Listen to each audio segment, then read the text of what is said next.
Castlevania is a series with so many titles that it's hard to remember all of them.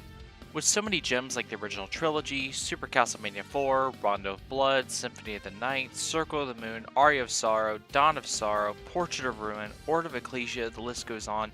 There's so many games in the franchise that some are bound to go overlooked. Games like Lament of Innocence, Dracula X, Bloodlines, and the topic of this video, Castlevania Harmony of Dissonance. This game seems to get overlooked for seemingly no reason, and I don't understand why. I love this game.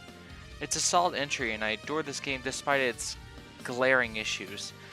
Nonetheless, let's see just why this game is overlooked and see if it's justifiable. You suck! First things first, I want to state how I love the box art for this game. Ayami Kojima's art is so damn stellar, and I can't get enough of her artwork. She's the reason I love the gothic style. Anyway, taking place in 1748, 50 years after Simon defeated Dracula, Simon's grandson, Just Belmont, and yes, I'm calling him Just and not Juice because Just sounds more heroic and not a fucking breakfast drink, and his friend Maxim Kishine head off to a castle to rescue their childhood friend Lydia Erlanger after she was kidnapped. Unfortunately, Maxim is hurt and suffering from amnesia, so Just heads into the castle alone. Suddenly, giants, and after running away, we enter the castle, and this is already looking great. The sprite quality, animations adjust, and the enemies are looking great, and we have a great opening theme, but I'll get on that subject later. After exploring the castle, Just stumbles across Death, who confirms that it is indeed the Count's. While traversing the castle, Just begins to notice that the castle seems to change atmospheres, and takes notice where if he stumbles upon the Reaper. Over time, Maxim begins to regain his memories, but his personality and behaviors constantly alter, which causes concern in the Belmont. The more he explores, the more erratic his behavior seems. After reaching the clock tower, Death says that the castle has two layers, and these are the two sides of Maxim he sees. His normal side, and the evil side corrupted by Dracula, combined with his hatred for Just. In fact, Maxim even admits that he was Liddy's kidnapper, but lost his memory just so Liddy could be protected. After Maxim gives him a bracelet that leads to her keepsake, Just rescues Liddy, but Death swoops in and steals her to use her blood to reunite the two layers of the castle, essentially killing Maxim in the process. Just rushes to the center to save his friends. At this point, you can get three endings. In the first, Maxim has been Liddy, leaving her on the verge of death. You can fight Maxim now, which causes the death of both Maxim and Liddy. The second has Maxim be killed, Liddy survive, which causes Just to ponder if he could have saved him. And the final... you must beat Maxim wearing his bracelet, which causes Dracula's remains to form together. Look, I get it. You had to do this in Symphony of the Night for the best ending. You did this in Dawn of Sorrow for the best ending. But it's still stupid. I get it's to build character, but it doesn't make it good. Nonetheless, you save Maxim and Liddy and the two return home. All in all, the plot is okay. I get Castlevania has games with mediocre stories and it's all about the gameplay, but why would I care about Maxim or Liddy like I would for Mina or Hugh? Although I will say, Just is probably my favorite Belmont in terms of design. He just screams Vampire Hunter to me. Nothing against the other Belmonts, but Just is such a nice design to him. Now let's discuss the game. So first off, the control is probably some of the best in the series.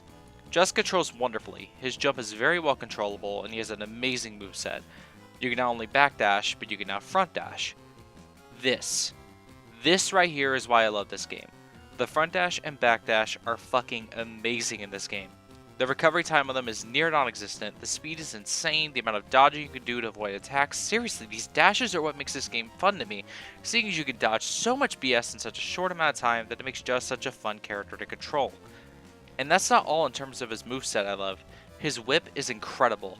Sure, you can only aim in front of you, but it has a back hitbox, can be dangled like Simon could, and the upgrades are amazing. Throughout the game, you can find stones that can be attached to your whip to give it new abilities such as elemental attacks, a charge attack which can be used to break open stones, and an auto-rotate stone that really doesn't compare to the usual dangle. Just can even use sub-weapons like other Belmonts, including the dagger, axe, holy water, cross, Bible, and fist. These sub-weapons are great on their own, but they are greatly improved with spellbooks. Spellbooks can be found throughout the castle, and combined with the sub-weapon create powerful spells, including a giant chunk of ice with the Ice Book and Axe, a shield with the Thunder Book and Bible, and even the Hydra Storm with the Wind Book and Holy Water. There are 30 total combinations, and most of them are damn good, except for two. The Fire and Holy Water's bouncing Flame Ball, which is horribly inaccurate, as well as the Holy Water's combination with Thunder, as it's just as lame. Most are very useful though, so experiment with different combinations. The areas of the castle are incredibly diverse. You have your castle entrance, a gallery, a treasury, caves, an aqueduct, the usual clock tower, the castle tops, and probably the most interesting area in the game, the Sands Joke.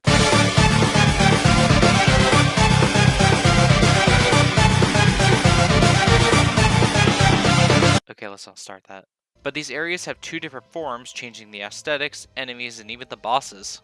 Speaking of, some of these guys are great to see return, and a few new ones are good. The Skull Knight is great to see back from Castlevania 3, the Shadow Boss is fairly challenging, Pazuzu is fun to fight, and it's always great to fight Legion. But most of these are uninspired as hell or just plain boring. The Living Armor is easy as fuck, as well as the Golem, 2 fucking Minotaur fights, and a boss fight with a giant peeping eye and a slime. Death is still a fun challenging fight though, so enjoy that one. Now, my biggest complaint with Harmony of Dissonance is the music. Holy fuck, this soundtrack is so underwhelming. Now, not all of the soundtrack is bad, the entrance theme is great.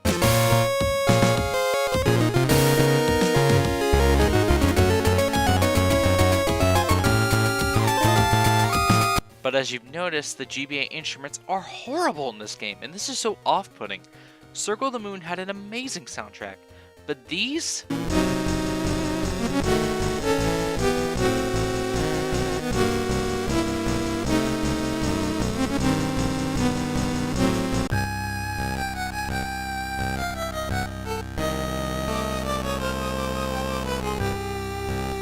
are just so damn bad. Just listen to the quality of these side by side.